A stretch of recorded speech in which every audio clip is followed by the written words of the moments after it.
हे आगमन सर्व नागरिकांनी आनंदाने आणि हर्षोल्लासात करावं, तसंच सुरक्षित करावं यासाठी नवी मुंबई पोलिसांनी बरीच तयारी केलेली आहे।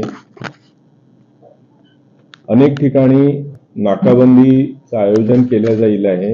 येत्या काही दिवसात राईट अप टू 31 डिसेंबर ह्या नाकाबंदीव्यतिरिक्त बरेच ठिकाणी पेट्रोलिंग, काही ठिकाणी फिक्स्ड पॉइंट्स, काही निर्जन स्थळं आहेत, अशा ठिकाणी आपला पोलीस प्रेझेन्स हे विशेष करून नवी मुंबई पोलीस राबवणार आहेत।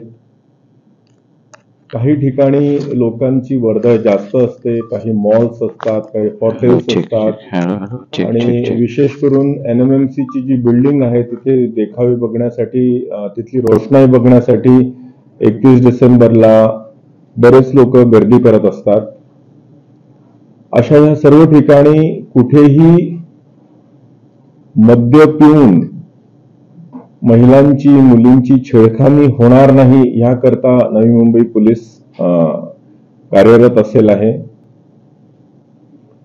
काही हॉटेल्स मध्ये किंवा ज्या ठिकाणी स्वागताचे, नववर्षाच्या स्वागताचे समारंभ आयोजित केलेले असतात, काही रिसॉर्ट्स आहेत किंवा काही प्रायव्हेट घरं सुद्धा आहेत ज्या ठिकाणी हा जल्लोष साजरा केला जात असतो, त्या ठिकाणी कोणीही कुठल्याही प्रकारच्या नियमाचं उल्लंघन करणार नाही याची सुद्धा आम्ही खबरदारी घेत आहोत।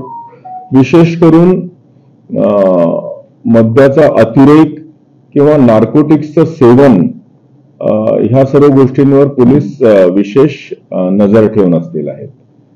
नवी मुंबई पोलीस आयुक्तालयातर्फे सर्व नागरिकांना हीच अपील राहील की नववर्षाचं स्वागत आपण जल्लोषात करावं, तसंच सुरक्षित सुद्धा करावं।